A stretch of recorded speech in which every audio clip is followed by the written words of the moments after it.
thank you to Armando from Tamron. Thanks a lot. As Armando, his Tamron USA rep, is coming to us from Los Angeles. I named the topic. He might have a different name for the topic. So I've just and if you ever want to go to a neat website, I'd recommend you try the Tamron USA-USA.com website. Go there. They got videos. They've got a lot of explanations on the different lenses. It's a pretty rich website. It's got a lot of stuff on it. So I'm going to stop my share piece and let Armando do his thing. All right, thank you. Is anybody have any questions so far on where we're going here? We're okay. Okay. All right. I'm gonna monitor the chat, by the way.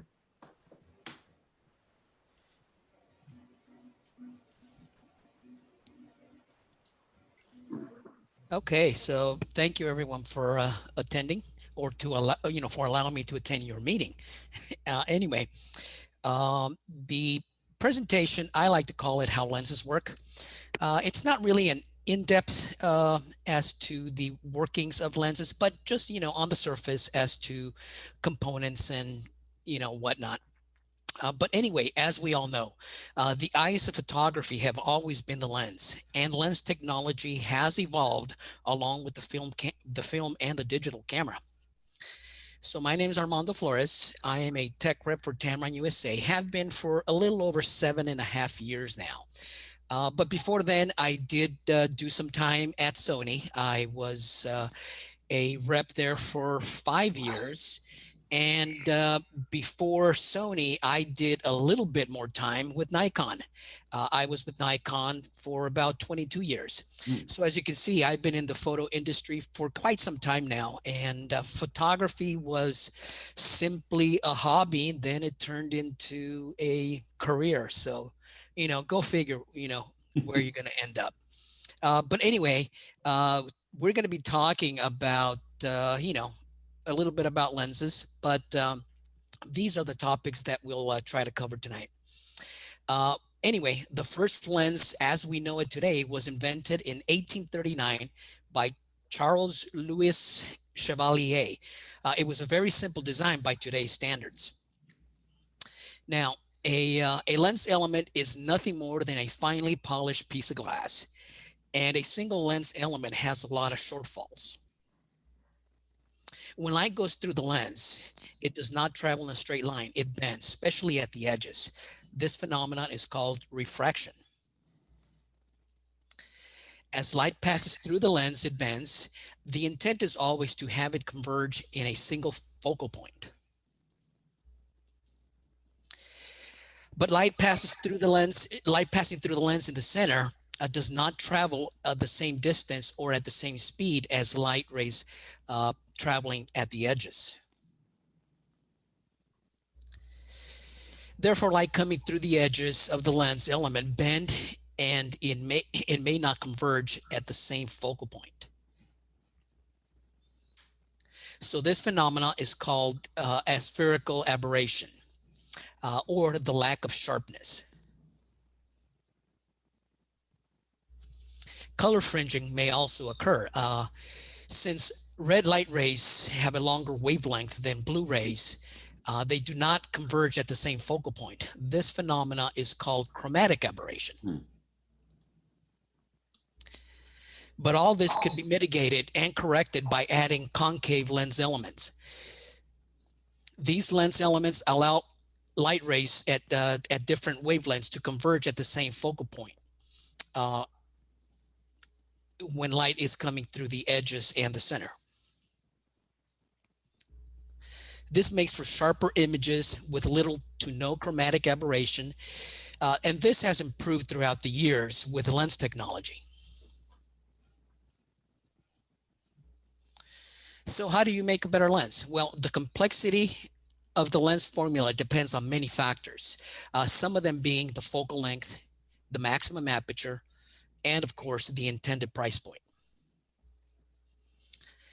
Even at the minimum focusing distance, distortion can be minimized with specially designed lens elements. Add to that the lens coatings, weather sealing, it takes the lens to the next level. When shooting directly into the sun, lens flare and ghosting are almost non-existent with the new revolutionary AX or anti-reflection X-band coatings. Hmm.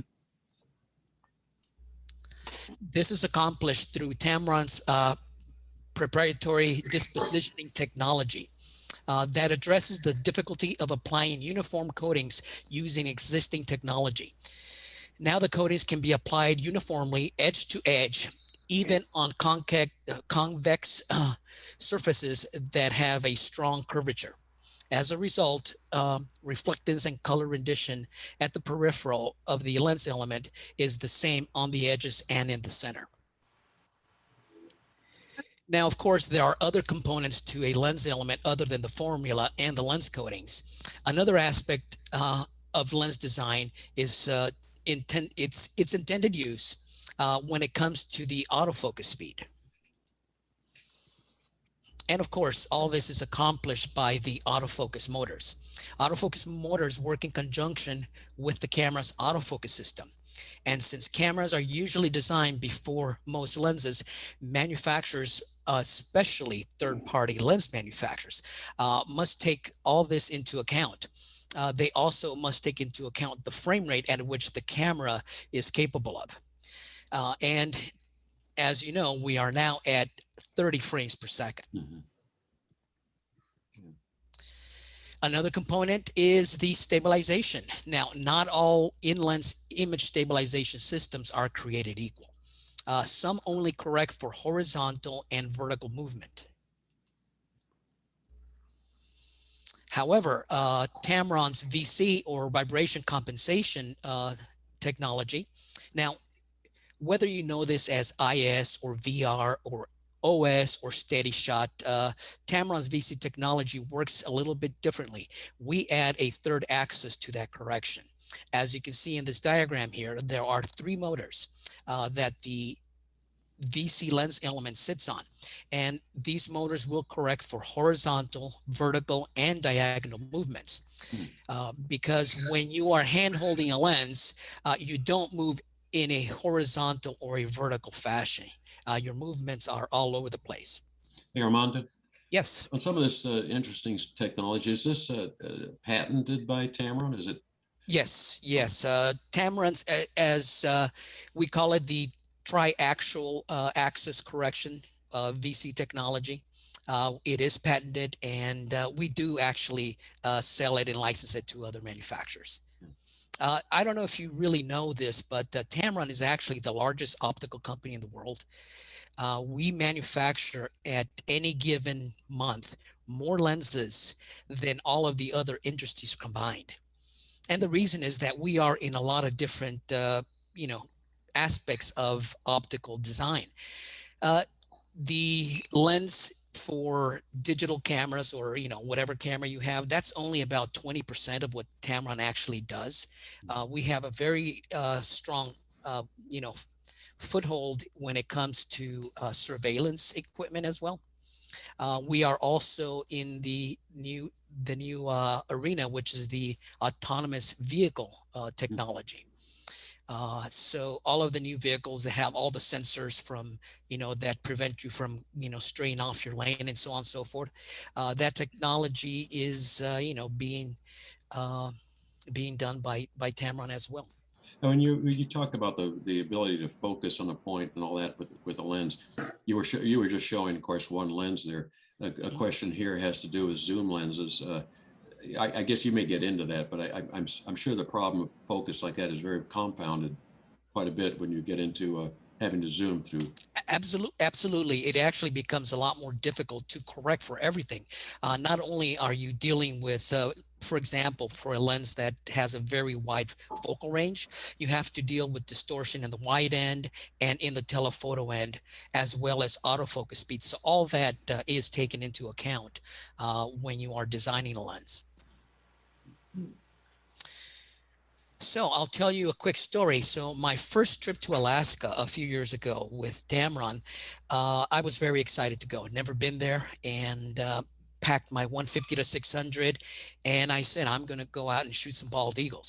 So I made a couple ventures out and, did a little bit of research. There were a couple of parks that they said that would have bald eagles, but guess what? On those two outings, no bald eagles to be had. So I did drive down to Seward and took the boat trip. It was an 8.5 hour boat trip to the fjords, to the to the icebergs there. And on the way on the trip, it started drizzling. It probably rained for a good 7 hours of the trip. So I go inside and kind of dry off and, get warmed up and come back out. It is Alaska, by the way. Even though it was July, it was still pretty cold for me. Being from Southern California, we once it hits 60 degrees, we start breaking out the parkas, as you know. So anyway, on this particular boat ride, the captain points out that there's an eagle perched on a nest on an outcropping, quite a distance away. But do you think he stops? Not a chance. He simply keeps on motoring right through. So I run out. I've got my Nikon D750, and I've got the 150 to 600 mounted on there. So I rack the lens all the way to 600 millimeters. And as I'm hand holding the camera and the lens, the boat continues to move. My VC is turned on, of course, my image stabilization. This shot was taken. This is one of about 12 or 14 that I managed to get off. This was taken at a 1/60th of a second at 600 millimeters handheld while the boat was moving. So this is definitely, one of the reasons that you want a lens or a camera with VC, because the technology simply does work. That's pretty slow shutter speed for that length. Yeah. It is. Well, there is a way that they measure the amount of correction that the lens is capable of giving you. So this particular lens, there are 3 positions on the lens. Number 1 position is optical, which means that you can actually see the correction happening through the viewfinder. And number 2 is for sports or wildlife. You're panning, you're following your subject. Number 3 is the most stable, because it happens only once you depress your shutter release button. And in that case, you're going to get about 4.5 stops of correction. So when a manufacturer throws out those numbers, 3 stops, 4 stops, 5 stops, what they're really telling you is that on a normal conditions, that you should be able to handhold that lens 3, 4, or 5 stops below the recommended. And the recommended is always focal length equals shutter speed. So if you're hand holding a 500 millimeter lens, your shutter speed should be equal to a 500th of a second or faster. Just remember, the faster the better. And also, if it depends on the camera, the sensor of the camera that you're utilizing as well. Because if you have a crop sensor camera that basically is giving you a shallower or a narrower angle of view because of the crop factor, you have to multiply that crop factor by the focal length that you mount on the camera. So let's take that into consideration. If you mount a 150 to 600 at 600 millimeters, if you have a Nikon, a Fuji, a Sony, a Pentax, or a Leica crop sensor camera, the crop factor is 1.5. So that's actually a 900 millimeter angle of view. Now, Canon also has crop sensor DSLR cameras. Of course, their APS-C size sensor, as we call it, is just a smidge smaller, so their crop factor is 1.6. So math just got a little bit more difficult. So a 150 to 600 on a Canon crop sensor camera is 960 millimeters. So your shutter speed should be closer to 1,000th of a second. So let's take that 4-stop correction. So 1,000, a 500, a 250, a 125, a 60th of a second. Of course, you're going to have to do your due diligence and make sure you are as stable as possible. And hopefully you didn't go to Starbucks and have 2 or 3 cups of latte that morning. So with all that being said, this really does work. So anyway, let's go ahead and continue here. So here we have, and this is just to simply show you the complexity of a lens formula. So we have two Tamron 35 millimeter lenses. Both are for full frame digital cameras. You've got a 35 millimeter f2.8 Di3 OS at about $250. Then you have a 35 millimeter f1.4 Di USD at $900. So, And also the DS also got the newer. Sorry, we have a break up there. Oh. so as you can see, the optical construction of these lenses are dramatically different. A major difference, other than the price point and the maximum aperture, is the complexity of the optical formula. Now, the 35 millimeter f1.4, the optical formula makes it the sharpest 35 millimeter lens ever made to date. And that is in the use of the actual lens elements that, they put into this lens design. Mhm. As you can see, the 35-8 has one molded glass spherical element and one low dispersion lens element, where the 35 millimeter 1.4 has three molded spherical lens elements and a total of four LD elements. So once again, that is part of the formula that makes the lenses sharper and obviously more expensive. So here we have a highly polished propeller on a vintage aircraft. And as you can see, the lens resolution is far beyond the 24 megapixel that my camera was capable of. So now we get into the reasons why. So by 2008, there were many DSLR cameras at over 12 megapixels for the professional and for the enthusiast. And at this point, in my opinion, we were at the resolution of most film emulsions. Mm-hmm. Now, of course, technology, proceeds and continues. And now we have cameras with 30 megapixels, 45 megapixels, 50 megapixels, and 61 megapixels, and many more in between.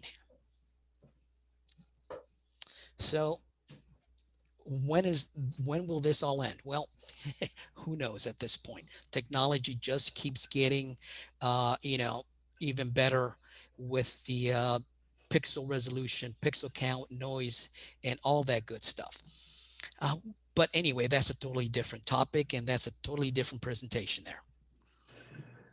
So when choosing a lens, it's important to take into consideration what the megapixel count of the camera is, or what pixel count you might be using in the future. So Tamron lens is manufactured from about 2010, will resolve at about 24 megapixels. Lenses manufactured after 2014 are at over 50 megapixels. And lenses manufactured after 2020, well, let's just say that we're still looking into that. So me, where am I at? Well, I'm currently at 61 megapixels, and I think that's probably where I'm going to stay. So now there are many, many different lens choices. And, with so many choices, how do you select the right one? Armando, I want to ask a question on my own here. So, if I understand you correctly, if I have an old lens, let's say 2010 or whatever, and I'm shooting a Nikon D810, 810 with a 36 megapixel sensor on it, is that lens going to limit the resolution, basically, you're saying? Yes, that is correct. So I'm not going to get 36 really megapixels. I'm going to get something, whatever the lens gives me. Well, you're going to see all of the minor downfalls that the lens has because of the lack of resolution. Okay. So yes, currently with my 61 megapixel camera, if I put a lens from before the 2000s, because I've got a few of those, let me tell you, you can see how bad those lenses really were, Yeah. but it was more than enough for film. Hmm. So yes, that is also something that we need to take into account. Okay. So there are many different lens choices and a few types of lenses that we may want to consider. So wide angle zoom lenses are very versatile uh, and essential for those times when you need to photograph a very large subject or you have very limited space. With up to 110-degree angle of view at 50 millimeters, you're able to capture the entire scene here from a relatively close distance. And a wide angle lens is definitely a must for night sky photography, especially if you want to capture the Milky Way. So then we move on to our standard zoom lenses. Standard zoom lenses are perfect for everyday photo opportunities. They are considered to be the bread and butter lens for the professional photographer. And is usually the very first lens they purchase. It's also perfect for landscapes, portraits, and even night scenes. Another category that we want to look at is prime lenses. Now, prime lenses are usually designed to be smaller, lighter in weight, and with larger apertures. But you do need to choose the right one for your intended use. They will usually be higher resolution for when you want or need the most detail. And these lenses are perfect for low light situations.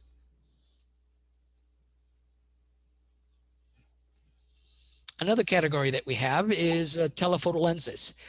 This is a perfect tool when you're in a situation when you need to get a little bit closer. Telephoto zooms are great for those compression shots. And by the way, this was South Dakota in the Black Hills. Tamron also prides itself in giving you the greatest minimum focusing distance, even with a telephoto lens. The 150-600 has a minimum focusing distance of 86 inches. Wow, that's pretty good. Great for when you physically can't get closer or you don't want to. Now, another category that I love using is a macro lens. Now, macro lenses are a specialty lens that allow you to focus close and render a small subject at a 1-to-1 reproduction ratio. What that simply means is that your subject will be rendered life-size onto your camera sensor. And most macro lenses will focus to infinity, which means that you can use these lenses for just about any type of photography. Macro lenses also tend to be the sharpest lenses that a manufacturer produces due to their optical construction. They are sharp, or they have to be sharp in the center and at the edges.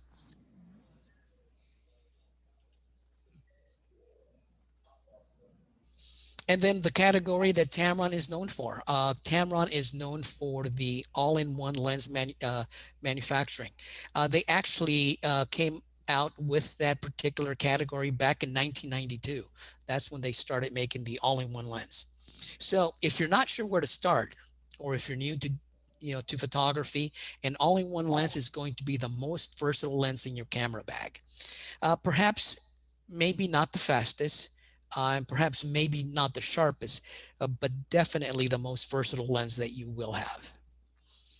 One exception, of course, there's always an exception to the rule. We came out last year, I believe last year, maybe a little bit before that, with the all-in-one for the Sony FE mount. This is a 28-200 that starts at 2.8.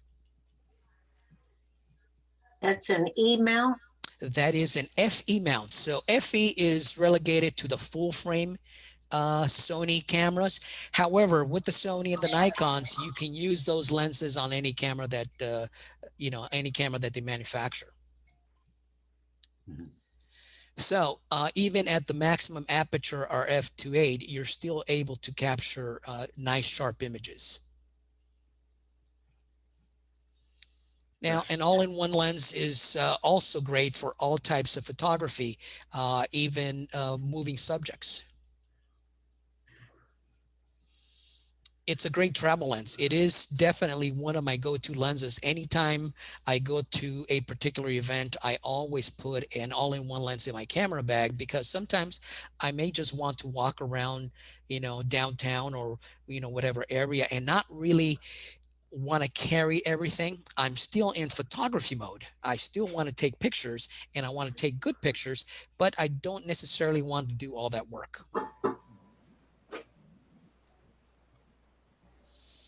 And once again, even with an 18-400 from, at about 300 millimeters, you're able to take somewhat of a portrait of a moving subject. So again, I went to Venice Beach, and they have a skate park there.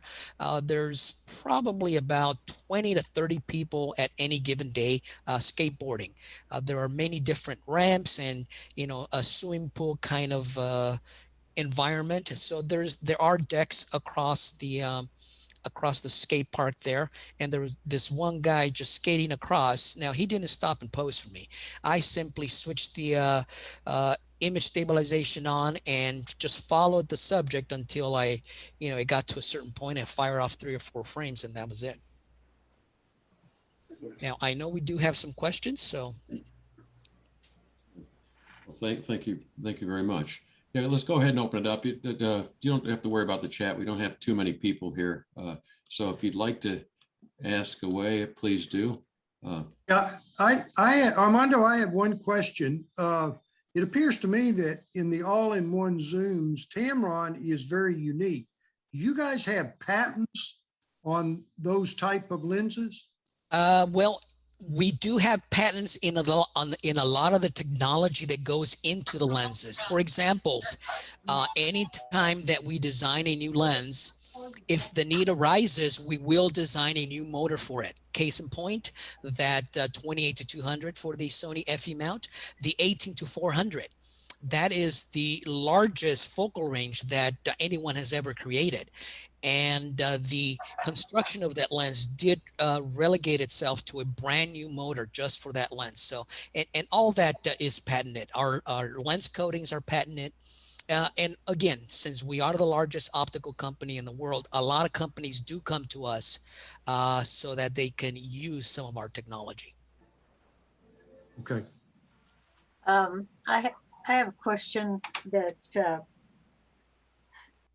you put all your money in the glass, and then you buy a new camera and nothing fits. So I had the older Sony, and then I got the mirrorless. So then I had to get an adapter because I didn't want to buy 10 new lenses, which is kind of frustrating, but I do a lot of kayaking, and sometimes those adapters loosen up a little bit, and there's been at least once or twice that I almost lost the lens because it wasn't tight. So is Tamron coming out with more E-mount mirrorless lenses?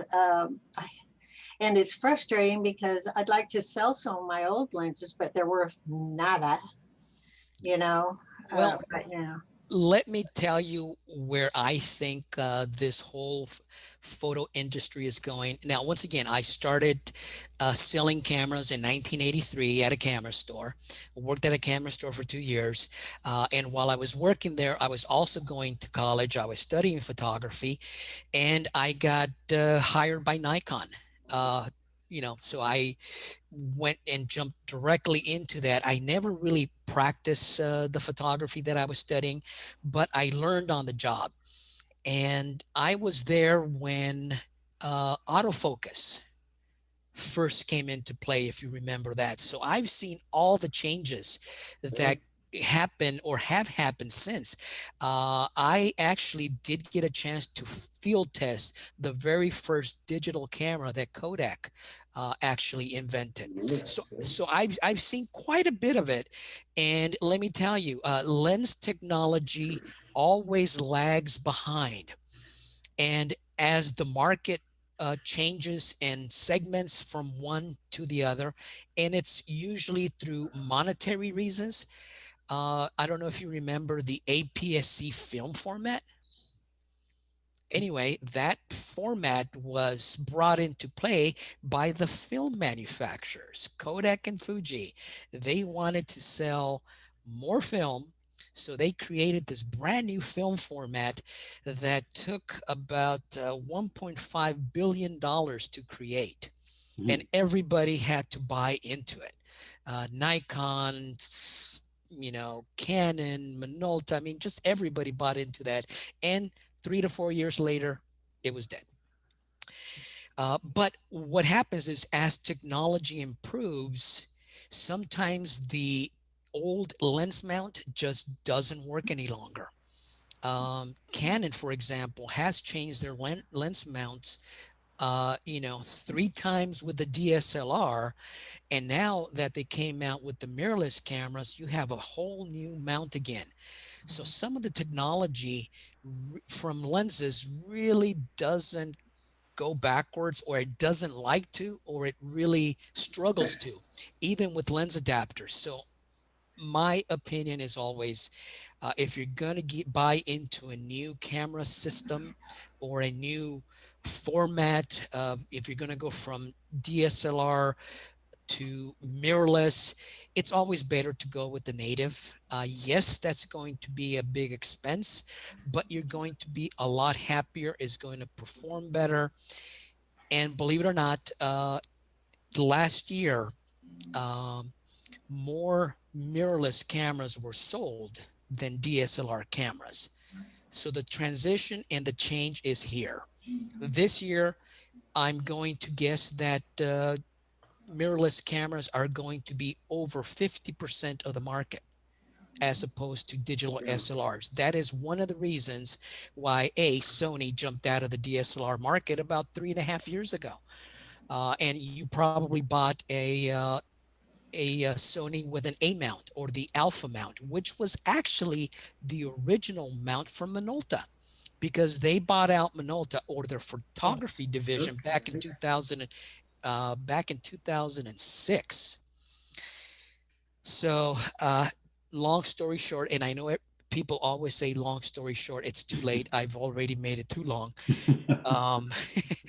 My opinion is that yes, mirrorless is here to stay. It's going to take over. It's the new age.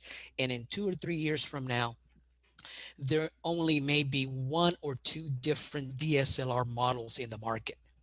Really? Yes, that is where it's going. I can almost put some money on it and tell you that the 850 from Nikon or the D6 are probably going to be their last DSLR full frame professional cameras. They are going to put all their money and their efforts into mirrorless cameras that are going to outperform what they had or what they have currently. Well, I think that some of the attraction of the mirrorless is as our population gets older. I'm not necessarily talking about me, but I lost 2 pounds when I switched to mirrorless, and lugging around, a 5 or 6 pound lens plus a 3 pound camera is not a lot of fun when you're going for a long distance. Yes. And as I get older, then the weight has a lot to do with it. But it was very frustrating because in addition to having to get an adapter for my lenses, Sony actually changed their flash mount. And I had to get an adapter for my flash to mount my Sony flash on my Sony camera. Yep. It's just. Well, you know what? I definitely resemble that remark. I used to shoot a lot of sports. I shot professional sports for about 17 years. Football. I used to go to a lot of the home games, and I would run around the field up and down for 3.5 hours with a 400 millimeter, a 600 millimeter, and a 70 to 200 around my neck. Did that for a very long time. So yeah, the appeal is definitely mirrorless because the camera body itself is smaller and lighter. So you can pack more gear. That's the bad thing. You can pack more gear into your camera bag than you would with a DSLR. But there is a fix to that. I've got 5 camera bags, and I will take the smallest when I'm taking my mirrorless because that way I won't cram everything that I have into it. But I have a kind of a fun story about when I switched to mirrorless. A professional photographer friend asked me to help him at a function, and I pulled out my mirrorless, and he said, "Oh, Emily," he said, "nobody's going to have any respect for you with that little bitty camera." And I said, "Well, EJ, size doesn't matter." which leads me to the next point. Mirrorless cameras did get smaller. They did get lighter. They got better, more resolution. They focus faster. You can see what you're actually going to get before you press the actual button. But for some reason, some of the lens manufacturers decided we're going to keep the lenses the same size. But we're taking a different approach to that, as you can probably see with our lens lineup and with the Sony lineup of mirrorless lenses. We don't have a 24-70 2.8. We've got a 28 to 75 2.8. And by cutting 4 millimeters off the wide end, we're able to make that lens half the size and weight. And guess what? Just about half the cost of a traditional DSLR lens. We also have, we don't have a 70 to 200. We have a 70 to 180. It's also a 2.8. And by taking those 20 millimeters off of the top end, we're able to give you a lens that is half the size and weight, and that is about half the cost as well. So that's the route that we're taking. Now, do those lenses telescope out, or do they is it internal? Well, that is one of the advantages of making a smaller, lighter lens, is let it extend a little bit. So that, but when you're transporting it, you zoom it in, you can lock the zoom ring so it doesn't extend on its own. Not that they really do, but you can get a lot more lenses in a much smaller space. That's a very interesting explanation of why a little bit of a different focal length on those lenses that save cost and save weight. I didn't even thought about that. Yeah. Yeah, I actually had the opportunity, since I habla español, I actually cover Central America and South America. So in 2019, I went to Peru to visit our distributor and do some classes and some seminars and whatnot. And I actually snuck off 3 days, and I went to Machu Picchu. And guess what I carried with me? That, let me tell you, in my younger days, I did triathlons, I did marathons, I did the whole thing. I'm getting up in age, as you can tell, but that was definitely the hardest trek I've ever done. Not only is it altitude, you're going up and down these big, it was pretty tough. Once I got there, I was actually quite content that I had taken my Sony mirrorless with a 17 to 28, a 28 to 75, and that's all I took. Yeah. Armando, and maybe the others can help too, but I'm not sure I'm totally following. If I end up switching to a mirrorless body, do I have to start from scratch with all my lenses? No. Okay, thank you. You do not have to start from scratch, but ultimately, you're probably going to find yourself there. My recommendation is get the camera body. Nikon, Canon, Sony, they have lens adapters that will enable you to mount the lenses that you have to their systems. If you have a third-party lens, like a Tamron or a Sigma or from somebody else, with that lens mount, it should also work and fit, especially the Tamrons, because we do not reverse engineer. So we're not guessing as to what the lens mount is supposed to do. We actually license that technology from the manufacturer so we know what it's supposed to do. And you'll be fine. One thing that you are going to find if you are shooting sports, you're going to find that the biggest drawback with a lens mount is the autofocus speed. A little slower. Yep. Well, I do a lot of wildlife photography, and I have an adapter for my bigger lenses because I had a Tamron for my Sony A mount, and then I got the mirrorless, and it worked pretty good. I mean, it took me a while. There's some focusing issues that are different with mirrorless than they are with DSLRs, but and it took me a while to figure those out, but I didn't have any trouble with the auto focusing. It was maybe a little slower. Yeah, but you do have to realize that the manufacturers are upping up their frame rate. Yeah. So once again, Canon came out with a 30 frame per second camera. Sony has 30 frames per second. And what's happening is that with the adapters, most definitely, they won't be able to focus at those frame rates. It's just not going to happen. However, how many times are you using 30 frames per second, or do you even have a need for it? That is the question that you have to pose yourself. Yeah. And if the answer is no, then an adapter might be just right for you, and you're going to save some money again in the glass. Can I butt in here real quick? I don't see Chuck on, but I'm going to butt in. I want to do a quick public service announcement for Kingwood residents. We're about to get hit with a big thunderstorm.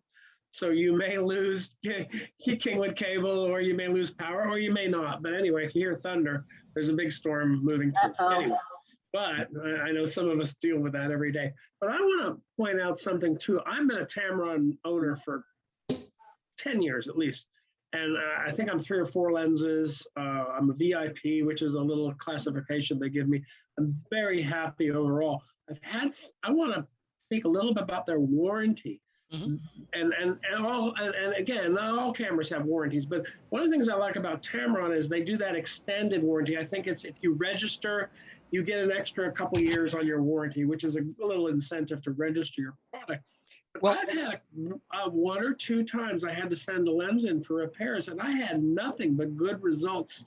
Where one time they couldn't fix the lens and they gave me a brand new lens. They didn't give me a refurbished like Canon did. They gave me a brand new lens. Well, and what Tamron has is we have the longest warranty in the industry. That's right. So everybody, it's like that Allstate commercial that you're seeing on TV right now. I don't know, this rate and that rate. No, not the Peyton Manning rate or the, whoever rate. Everyone gets 6 years.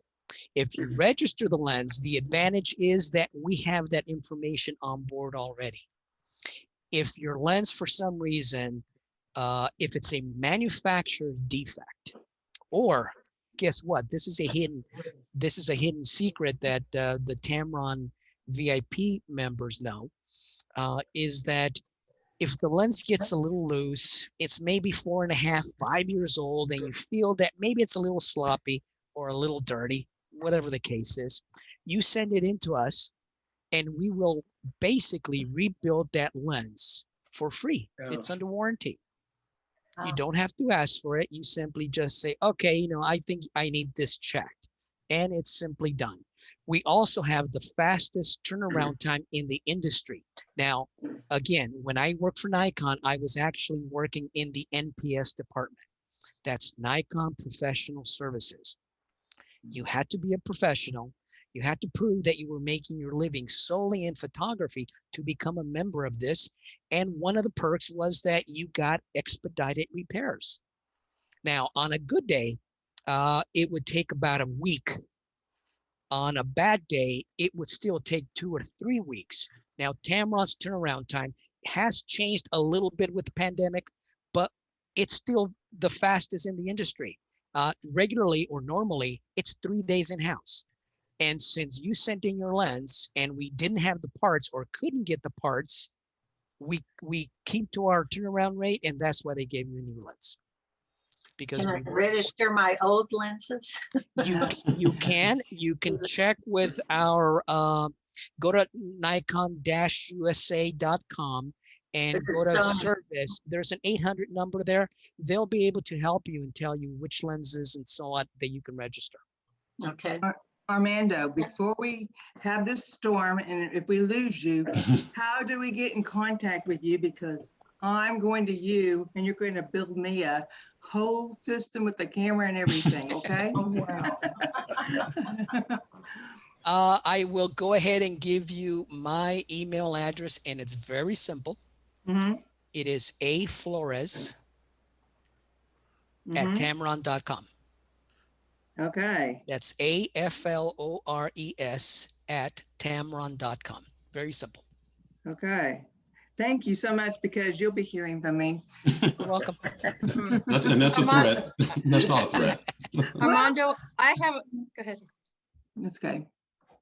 Okay, Armando, I have a question, and it might have to do with compatibility. I have a Canon Rebel T3i, and I have the Tamron 18-400. And there are times when it's trying to search for the autofocus, and I end up getting frustrated, put it on manual so I can get exactly what I want. Could that be the compatibility issue between the two of them, or what? Well, I'll tell you, it could be one of two things. The T3i is, like a lot of people like to say, long in its tooth. The autofocus technology in that camera is quite ancient by today's standards, to be honest with you.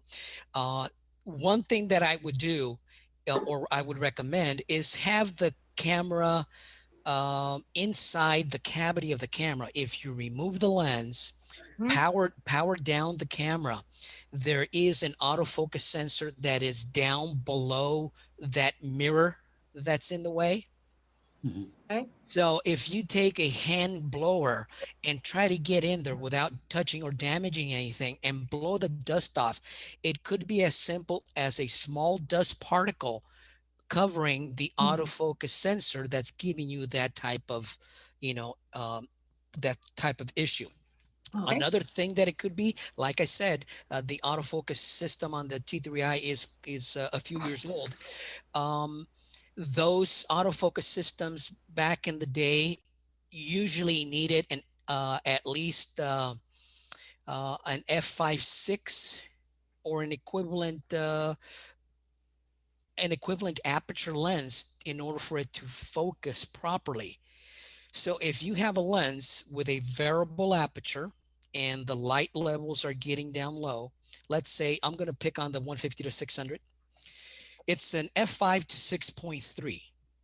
So once you get to 600 millimeters, it becomes a 6.3 maximum aperture. Okay. Well, if you have one of those f5.6 or maybe even perhaps an f8 autofocus sensor, meaning that they need that amount of light minimum, that autofocus is going to be subject, because it's just not enough light reaching the autofocus sensor through the lens, and that could be the issue. Today's cameras have much better autofocus sensors, and they are able to focus at much smaller apertures under much more dimmer conditions. Okay, thank you. I appreciate that. I'll try blowing it out too.